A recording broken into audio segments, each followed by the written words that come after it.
Hanan Selim. I'm an international speaker, award-winning author, and recognized by global gurus as the most influential thought leader in health and well-being.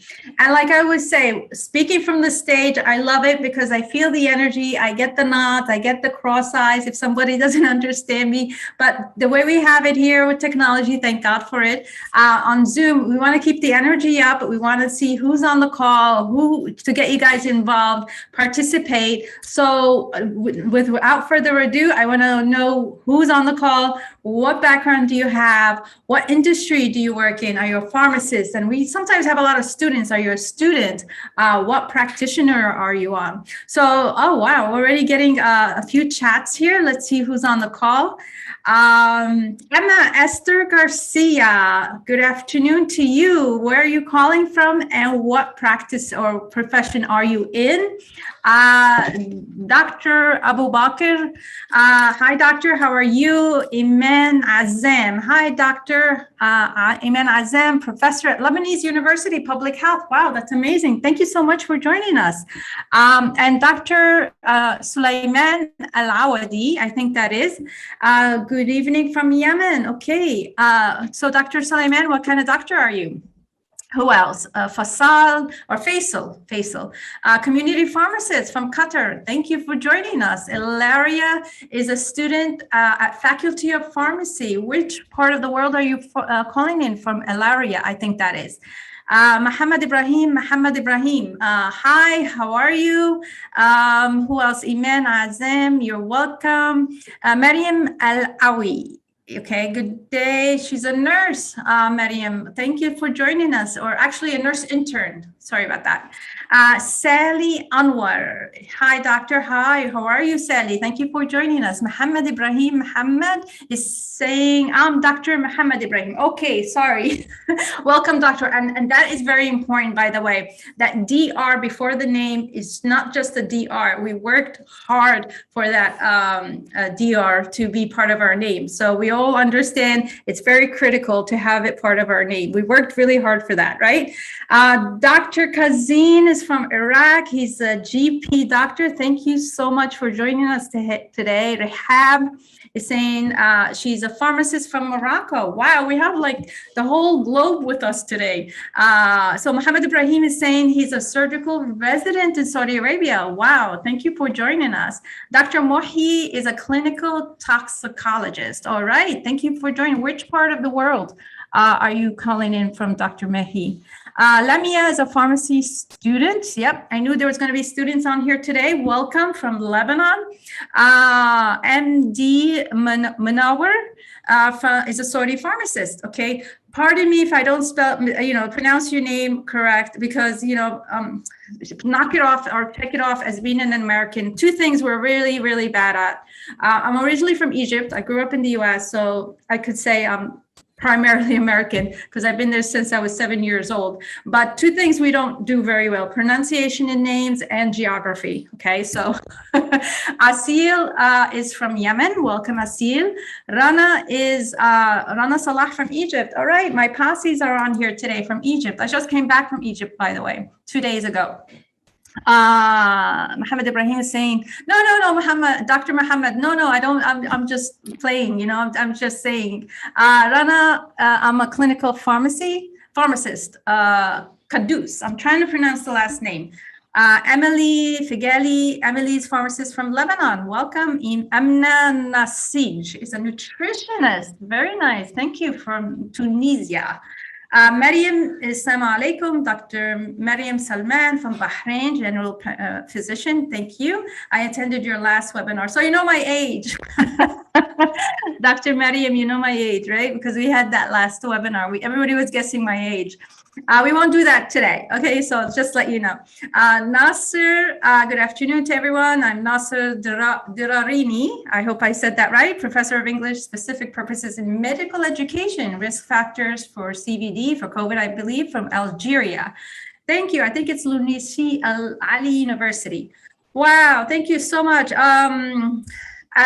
Abanoob Samir, I should pronounce that right because you're from Egypt, right? Clinical pharmacist. Nima Sambo, final year medical student from Ajman. All right, someone in UAE. I'm actually speaking to you guys from Dubai. I'm living in Dubai right now. Mariam Salman, yeah. I think I said something that you're saying yeah to, okay. Don't remember. Shuruk Ashraf Abu Daif from Egypt, a student, okay. I guess you're a student in pharmacy, right? Kazim is pharmacy student in Lebanon. Iman, okay. Iman al-salamu alaikum. Iman from Egypt. Okay, thank you so much, Iman. Mariam, you didn't have to do that, Dr. Mariam. It's 53. Yes, it's 53. All right, so now this webinar attendees know my age. Okay, no worries. I'm very proud. I'm very happy. I'm a very happy space right now. Don't mind telling my age, not at all. But you look so young. Thank you for your age, mashallah. Thank you so much. I think Mariam, you on the last webinar, you guessed at my age at like 30 or something. So I love you for that. Thank you. Nurhada saying assalamu alaikum, alaikum assalam. Oh wow, a lot of people coming on. Muhammad Ibhari from Egypt. Minna Allah Rida Awad. Got to get the full name. From Egypt, the pharmacy student. Thank you so much for joining us.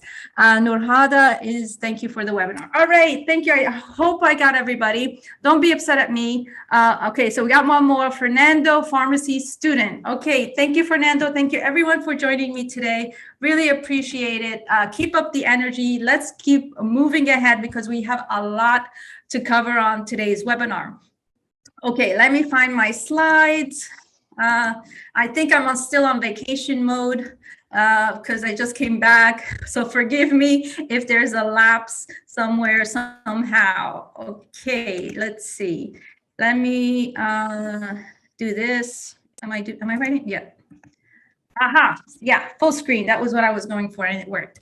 Okay, so like I said, my name is Dr. Hanan Selim. Thank you everyone who was on the last webinar joining us again today. And thank you for all the new attendees as well. So today we're going to be talking on a really interesting topic. And of course, I'm in Dubai, so of course I have to use some photos from Dubai Expo 2020. So bear with me, okay? I'm very proud to be in Dubai, very proud of the Expo, very, very proud of the vision of UAE and to be part of it. So today we're going to be talking about resilience, and of course we were resilient to bring the Expo, and that's why the reason I want to use the Expo photos, right?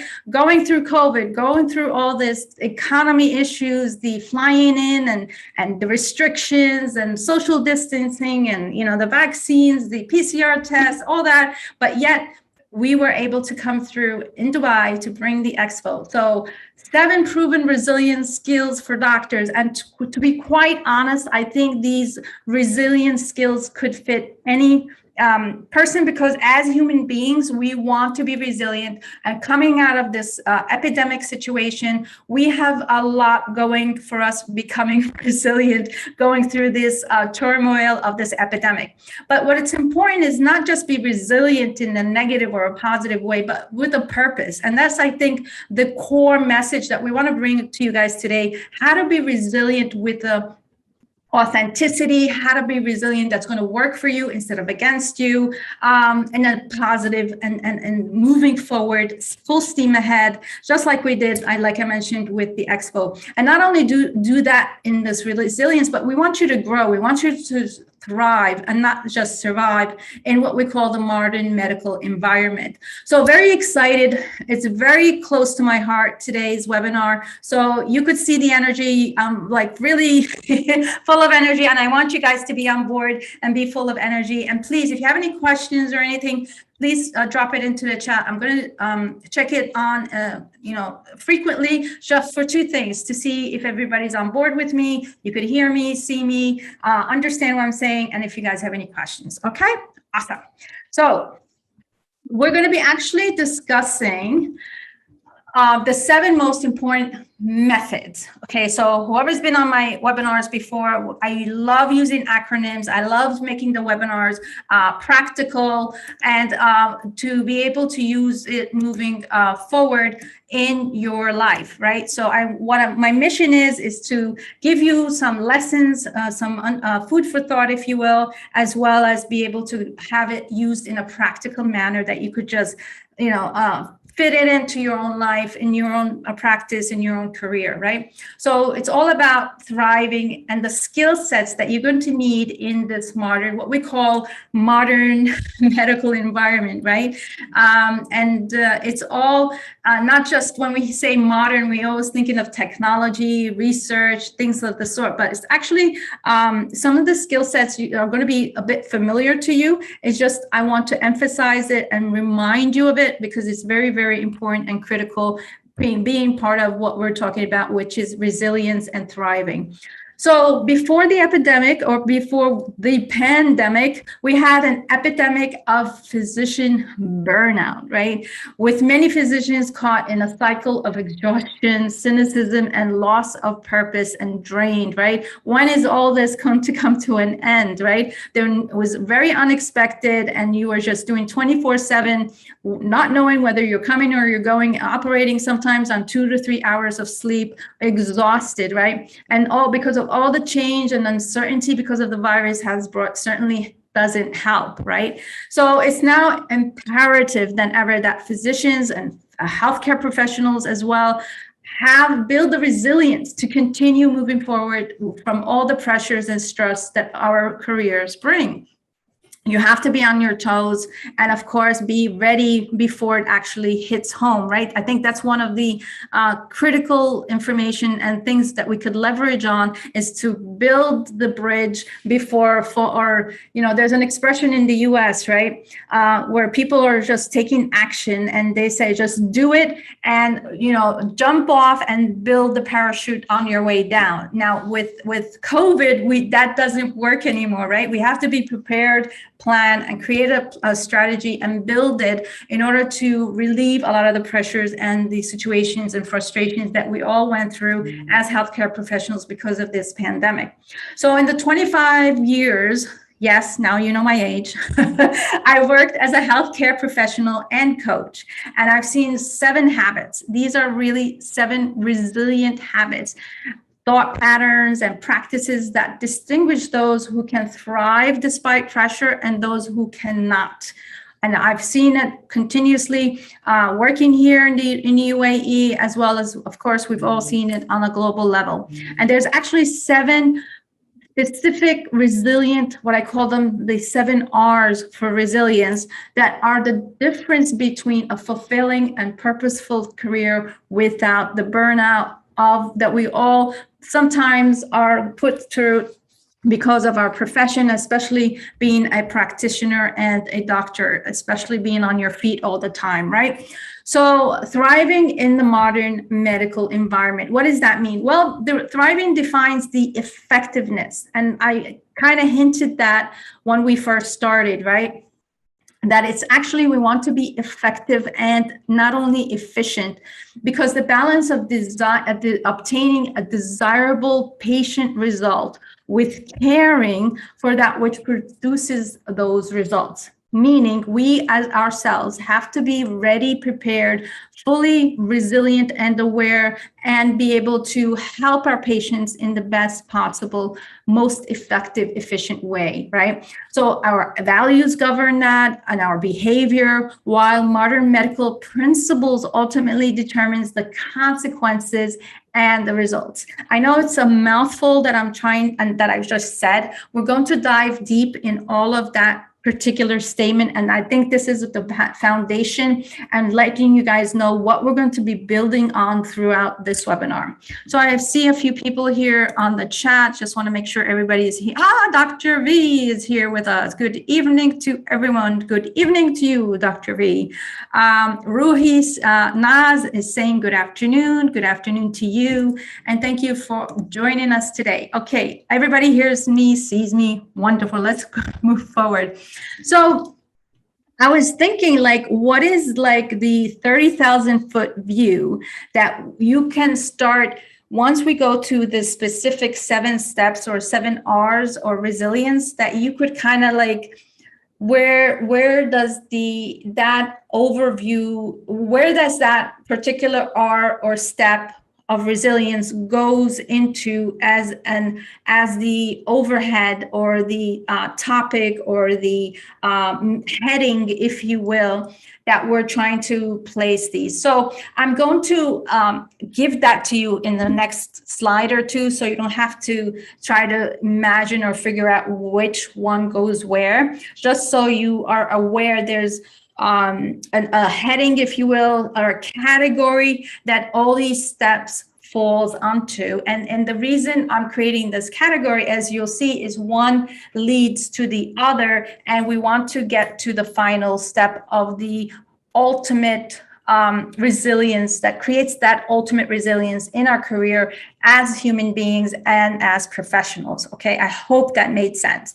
So now there are 3 critical areas, like I said, and we will dive into for thriving in the modern medical environment. Okay, so the first one is we're going to talk about independence, right? Your independence as a healthcare professional, as the doctor who's on the floor, on the creating or helping these patients as well as helping yourself, right? So we're going to talk. I believe as a professional, working in the U.S.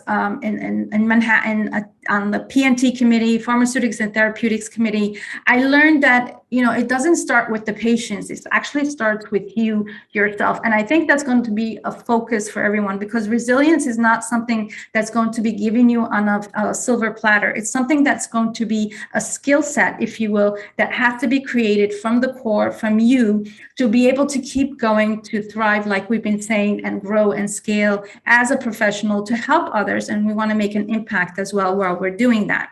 So independence is very, very important, because it goes back to you being the human being that you are before you are the doctor, right?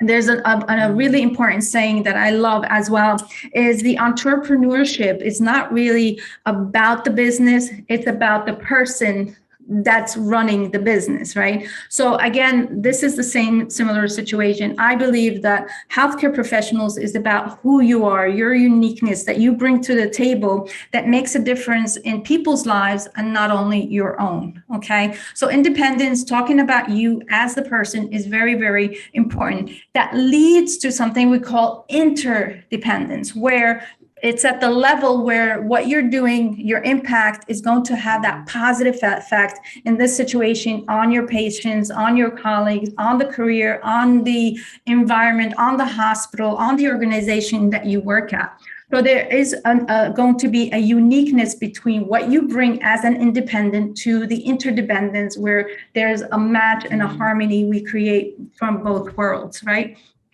And then we take that and we create the improvement, right? So this kind of all meshes up into what we call the ultimate resilience. Now, how do we go from independence to interdependence to improvement on that which we're already doing as an exceptional, in resilience in being a doctor or a healthcare professional in the modern medical environment? Well, there are actually steps to it, right? Just like any scientist, right? You look for the structure, the framework, the steps, the 7 R's in this situation. So there's actually 7 proven resilience skills for doctors, and I believe for healthcare professionals as well. And here it is, Expo 2020 picture, okay? Just saying, I love it. What are the 7 proven R's, or what we call habits, resilient habits, that are important in the modern environment? Well, there's the reliable truth, right? It's going to be it's a particular topic, and I'll let you know in a minute why it hits home this particular R, and I'll let you know actually from a personal perspective why I was actually visiting Egypt. And it was on a bigger level, you would imagine that it's a traumatic event, if we will, for any person who's experienced any loss in the family, right? But I came to understand, and this was what number one for me as the first R for everyone, especially healthcare professionals and doctors. And we understand it at some level, but it's always in the back burner until you experience a loss or a situation where it's a huge, huge reminder. And I wouldn't do it justice if I don't bring this particular or reliable truth in this particular webinar, because coming from that recent experience, it's a big reminder, and I want to also remind everyone who's on the webinar today. Rooted confidence. Yeah, we talk about confidence, we talk about competence, but really, we need to understand what confidence is all about. It's not having the many letters after our names, or having the certificate from the webinar today, or having, your boss saying, oh, well done, or that feedback of the patient saying, thank you, you saved my life. It's all a combination of all that. And we're going to dissect what that all means in just a minute when we go through this particular R, as well as relatable connections. Okay, no one is an island. Now, we feel as healthcare professionals and doctors who are on the call that we are the go-to, the ultimate solution to everybody's health issues or health crisis.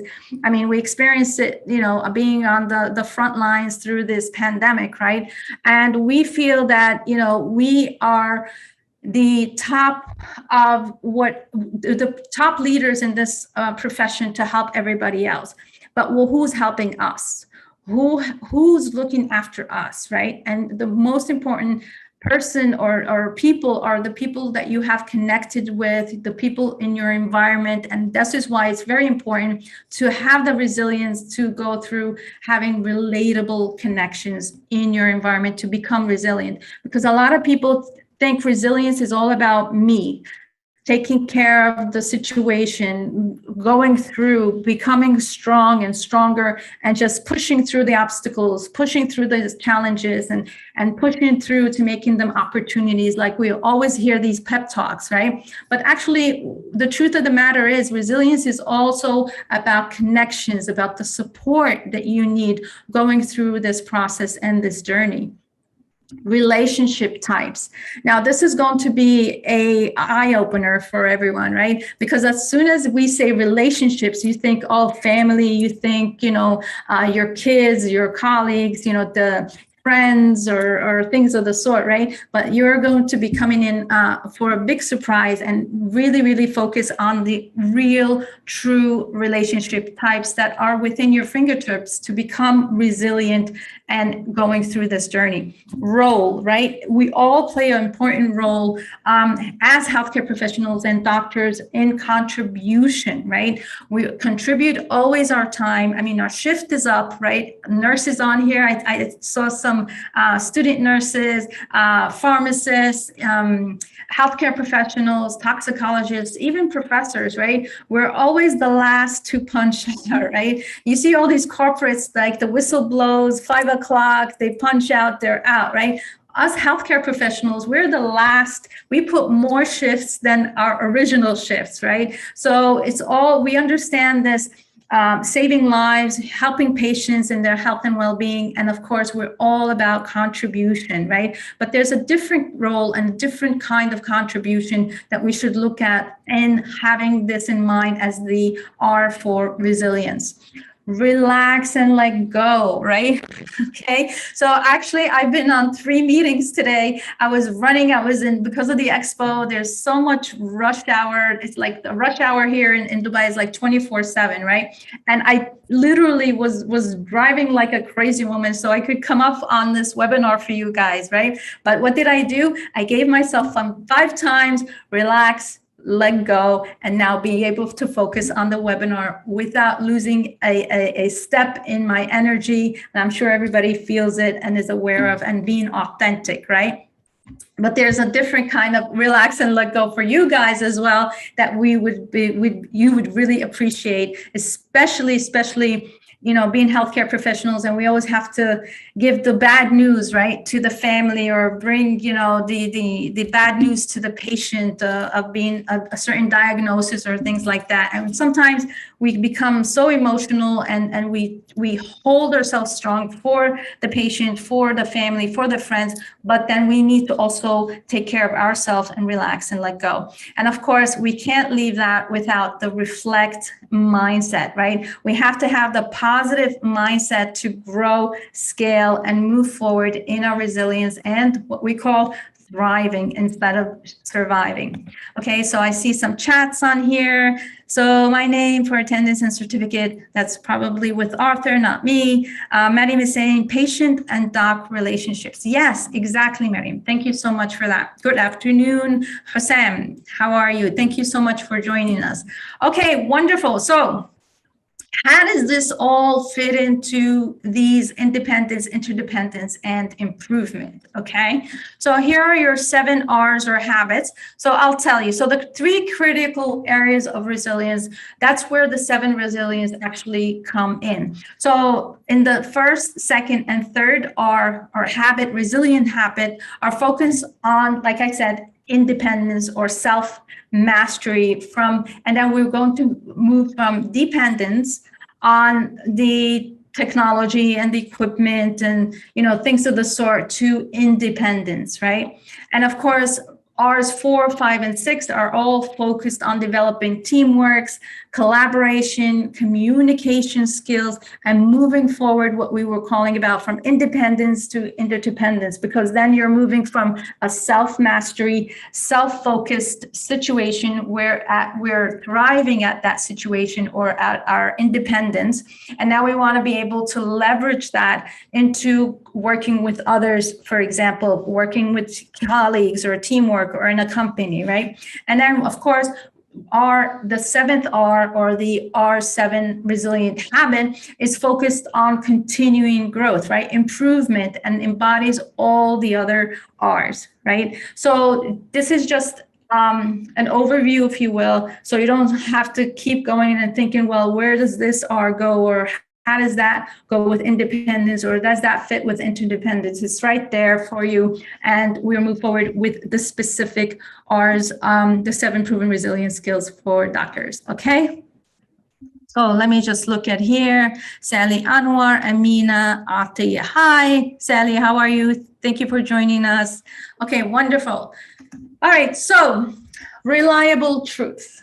So this, like I mentioned, is very, very close to my heart, because last I heard is that death is inevitable. We all believe that, right? Illness is too. So of course, thanks to the pandemic, this is more in the forefront than ever before, right? But how often do we lose sight of these truths and delude ourselves that death and aging affect others, but not us? And like I mentioned, I went through the reason I was in Egypt was because my mom passed away, and it was kind of hit home when you lose someone so special, so close to you, that death is inevitable. And it made me really relook and refocus at what really matters, right? What we hang ourselves on, these delusions of materialistic things, or pushing this person so we could be advanced in our career, and so on and so forth, right? I mean, we always, as healthcare professionals, we always have to give the bad news, but we don't so much feel that, we would be standing in their shoes and receiving the same bad news. And yes, we delude ourselves that death and age affect others, right? But actually, in truth, we're humans, right? Where we are always going, death is always going to be part of the nature of the game, right? We come and we know we're going to exit one day.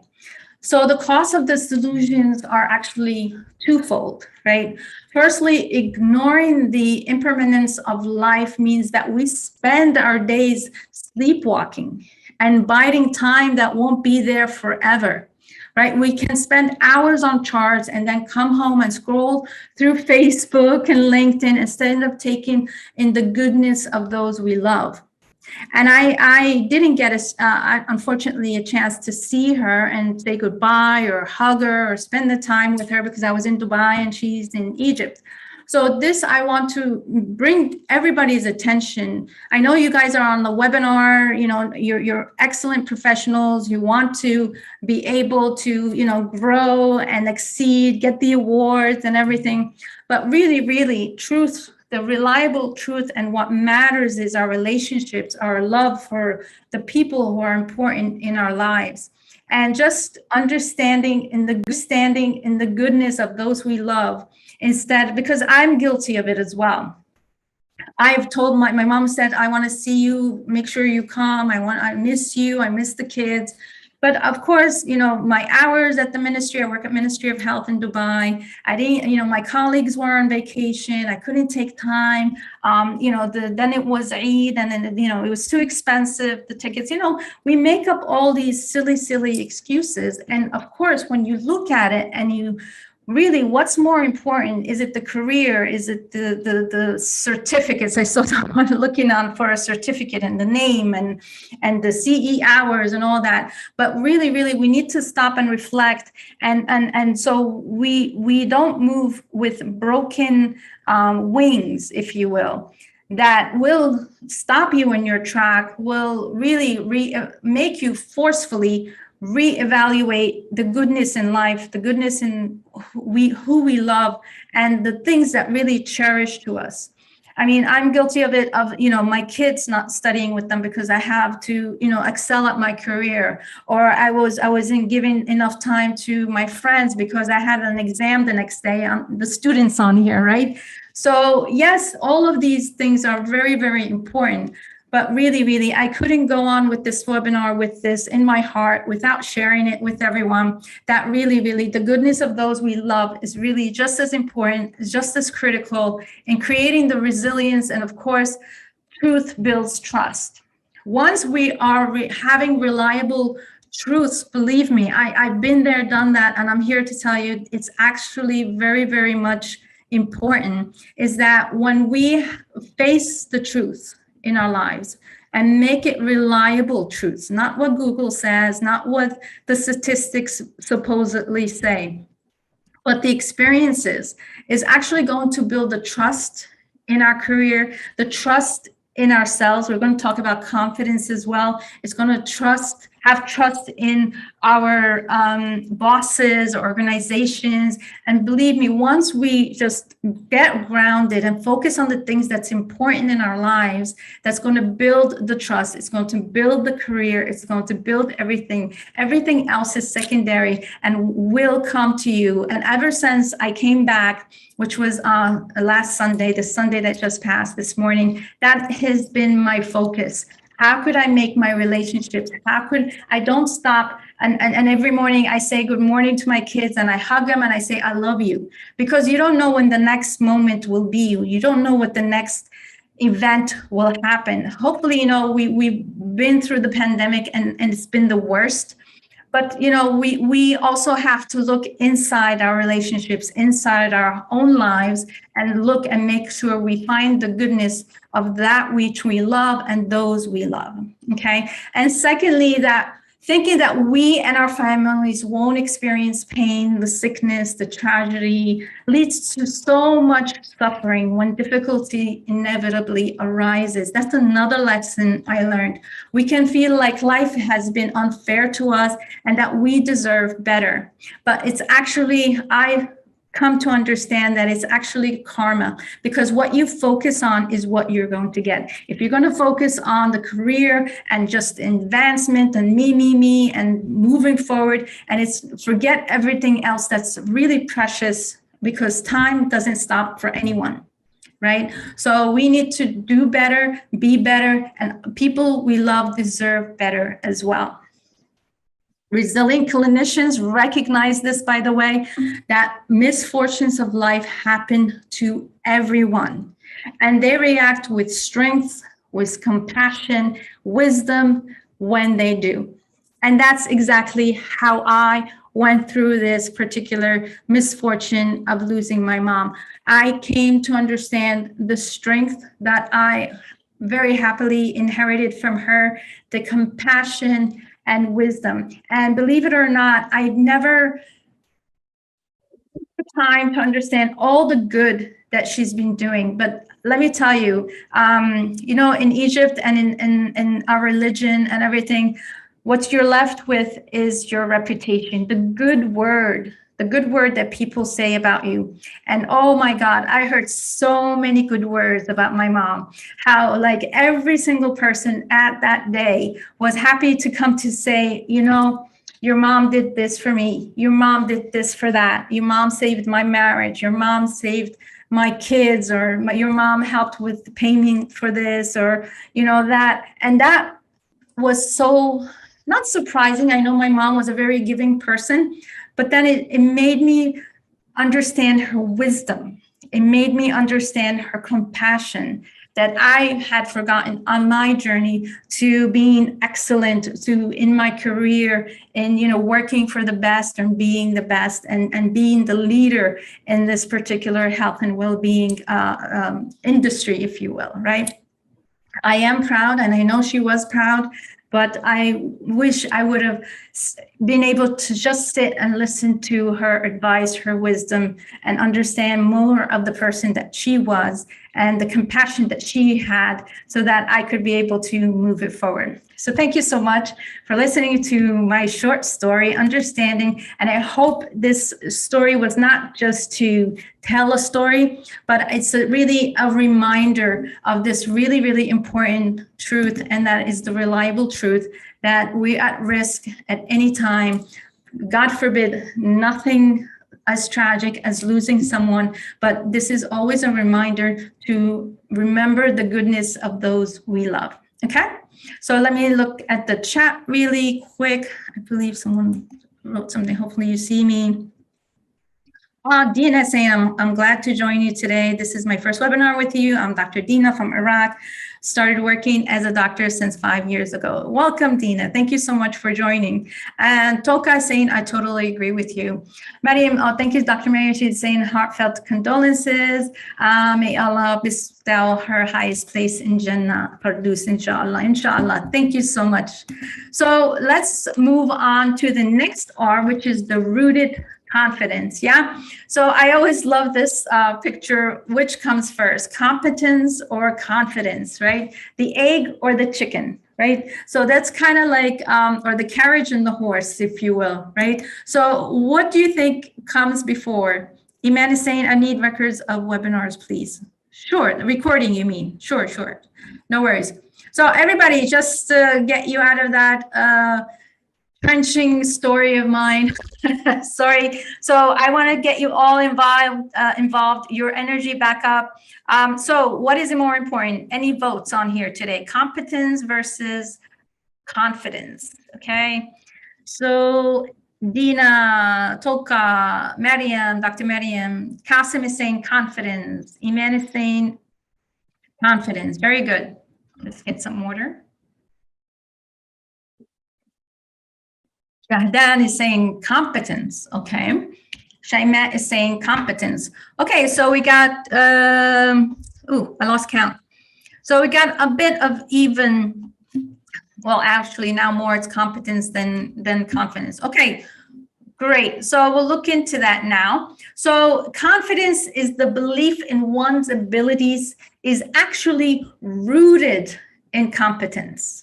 Okay, so if you're not competent in what you're doing, will you feel confidence doing it? Right? If you're not competent in surgery, for example, we have someone here who's a surgeon, I believe it was back when we were doing the introductions. Dr. Mariam is saying you have to be competent before you become confident. Absolutely, right? Interrelated to each other. Yes, but actually one is rooted into the other.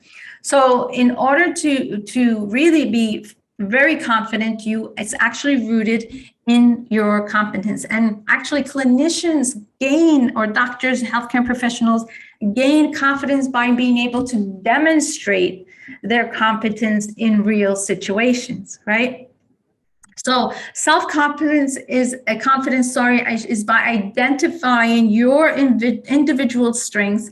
And when we are noticed for our strengths, we soar high and are self-motivated to overcome challenges. And of course, this is key in order to gain our habit we call resilience, right?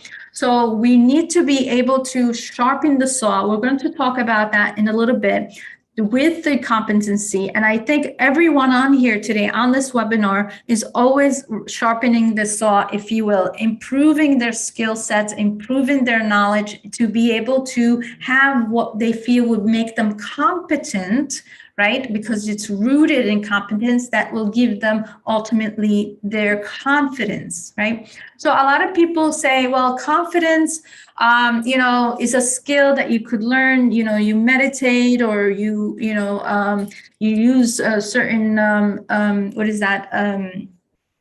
affirmations. I'm competent, I'm confident, and all that. Really, it comes from deep within. And one of the key tools to become or rooted to confidence is, of course, competence. And we all are doing that with our CE credits, with our trainings, and with the certifications, and just growing in our profession as healthcare professionals. So this is actually, I hope nobody saw that next picture. So going back, just as a fun part of the webinar, off track for a minute there, with the chicken and the egg, what came first, right? It's all been like an age-old situation where, what came first, the chicken or the egg? So we'll take a vote. And actually, I delved into it, and there's a scientific evidence and research, and I'll give you the answer. So moving forward, from this webinar, you have the answer of which came first, the chicken or the egg. So let's see who's on here, just to make it a little bit fun. Dina says the egg. Okay. So, Muhammad Ibrahim is saying, Dr. Muhammad Ibrahim is saying competence is the road to confidence. Absolutely. So Dina, Toka is saying egg. Amina is saying egg. Shayma is saying chicken. Iman is saying the chicken. Dr. Walid, the egg lately. Okay, lately. Okay. Nama saying the egg. Jihad, egg. Oh, so okay. So a lot of Azza saying chicken. Rakan is saying egg. Safa is saying chicken. Apo is saying maybe the egg, doctor. Okay, you're on good track. Shahdan is saying chicken. All right, so the age-old question, which came first, the chicken or the egg? Are you ready for the answer? Drum roll, please. Okay, anybody have a, no? Okay, anyway, the answer is the egg. Egg already existed before any of these came, which is the turtles. What are we talking about? Turtles, lizards, and this is actually a scientific evidence-based research that shows which came first, the chicken or the egg. It is the egg. So if you guys want to Google this, please go ahead, and you will find that the answer is the egg. So all the winners on here who got it right. So yes, so Rakan, Jihad, Naama, Dr. Walid, thank you, Amina, Toka, Dina, everybody, thank you so much. You participated, very good. Your answer is correct. Iman is saying yes, she's so surprised. Toka saying yay, okay, very nice. All right, so I made it a little fun for you guys. Okay, cool. Let's go on to the third R, I should say, relatable connections. Okay, so who's a perfectionist on here? I know I can't see you, but write P for perfectionist, right? I'm guilty of it as well. So Shahadan is perfectionist. Oh, Clarissa, too many P's there. You're definitely a perfectionist. Toka's P. Amina's me. Yeah. Okay. Lamia, me too. Okay. Sarah P. Muhammad, hi. I'm not raising my hand for saying hi. It's being guilty of being a perfectionist. Okay. So yeah, so I'm sure people, who are not answering on here, writing P, be honest. Okay, you are either two things, not participating or not being honest. Okay, so I got another chat on here. Oppo is saying, I think that's your phone. That's not your name, right? Oppo. So yeah, please write your name. It says, me too, doctor. I pick every single hair on the floor. So, okay, so you're beyond the perfectionist. Okay, you're called what we call OCD, obsessive compulsive. Okay, I'm guilty of that as well, so I could relate. All right, so in healthcare, you definitely aren't alone. Yeah, so this is what I'm saying. All you healthcare professionals, even some students who are into pharmacy, you came into this profession because you're a perfectionist. Okay, it's a trait that helped us all get into and survive our training, our academics, our, just passing, what is it? Organic chemistry. I hated that. Okay. But I passed. Okay. So we all going for that A, right? And some of us even the A plus, right? And then we are definitely want to excel. And you guys on here today, you are perfectionists. You're sharpening your saw, right? Doing excellence, getting the certifications, getting the CE credits, right? So it's a trait that gets in our way as well as we progress in our lives and careers, right? It keeps us sometimes stuck. Like, who was it that was picking up each single hair on the floor, right? Why would you do that? Wasting so much energy and time, right? So exactly, Clarissa says, not organic chemistry, cries in the corner. Yes, I know, I'm sorry. I brought up the O word, the bad O word, OC word. Lemmy is saying medicinal chemistry is even worse than organic. Yeah, I know. Tell me, we were spoon-fed all the chemistries in the world, and I don't know why. Shahdan says, I loved it. Oh yeah, you're the ones who always got the A plus and like, oh, what'd you guys get on that exam, right? And we make you rub it in, right, Shahdan? Anyway, so we have to stop being perfectionists. We can find ourselves overly focused on living the perfect life, right? On getting every one of our actions perfect, right? On having the perfect exterior, right? And I think the person who was asking for the certificate on their name, he's also a perfectionist, but they didn't put the P on there, and you staying quiet and silent, like, I don't want to show up for this one, right? So all these expectations create a mountain of pressure on us, you guys. So feeling a need to get things perfect creates anxiety around the experience, right? Whether it's charting, spending time with our kids, or picking up a new hobby, or all that, anxiety is actually exhausting. And, even joining the gym, it has to be, especially the women, right? You have to have that perfect outfit, the newest sneakers or shoes to go to the gym. Just go to the gym already, right?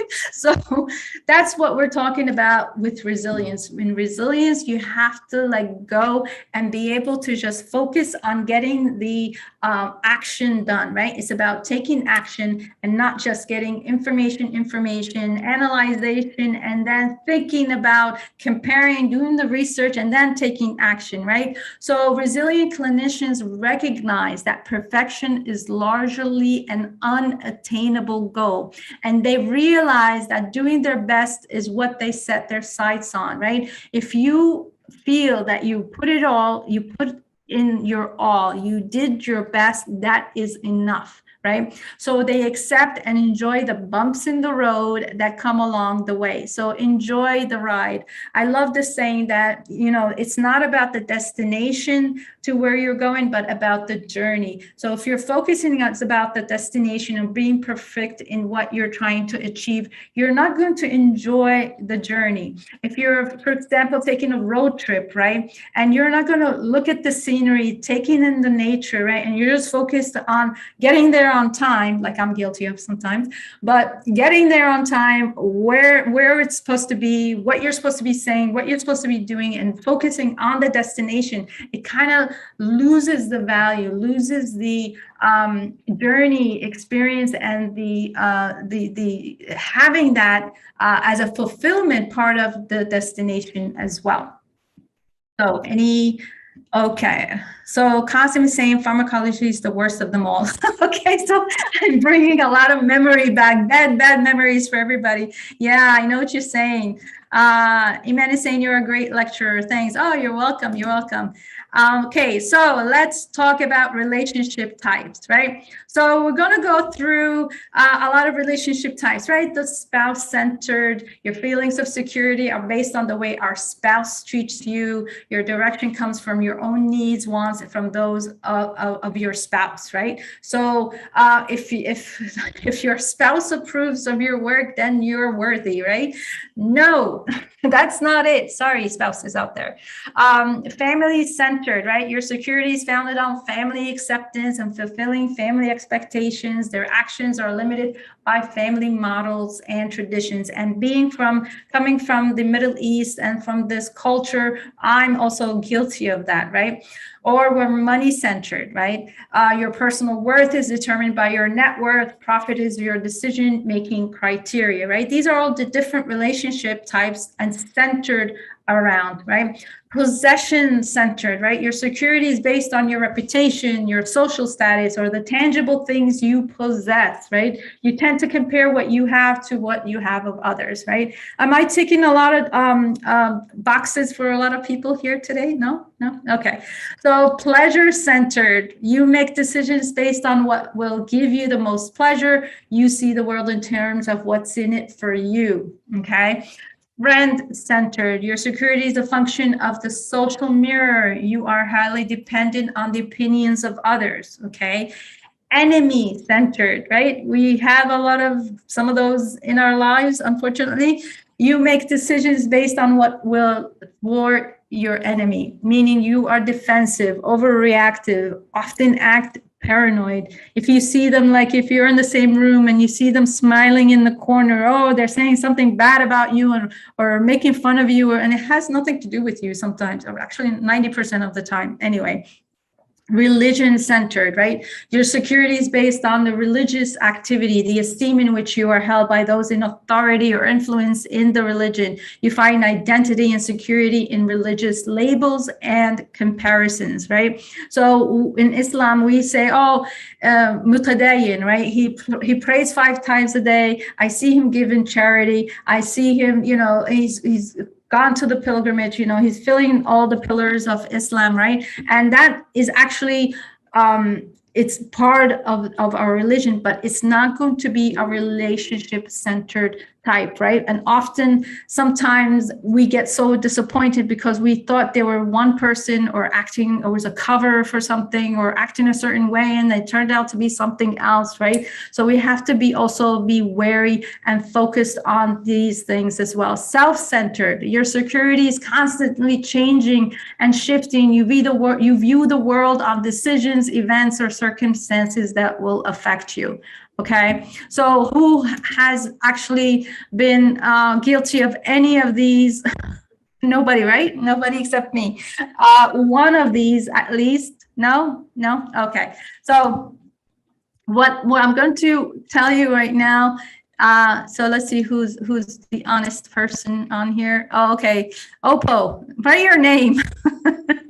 Many of these. Thank you. Toka. Yeah. So actually, the first person, even though it's not 100% or a certain situation, or perhaps even if it's 1% that you felt, right, that you would raise your hand, because one of the Shaymet says it hurts. Yes, honesty is the best policy, and it hurts along the way. But guess what?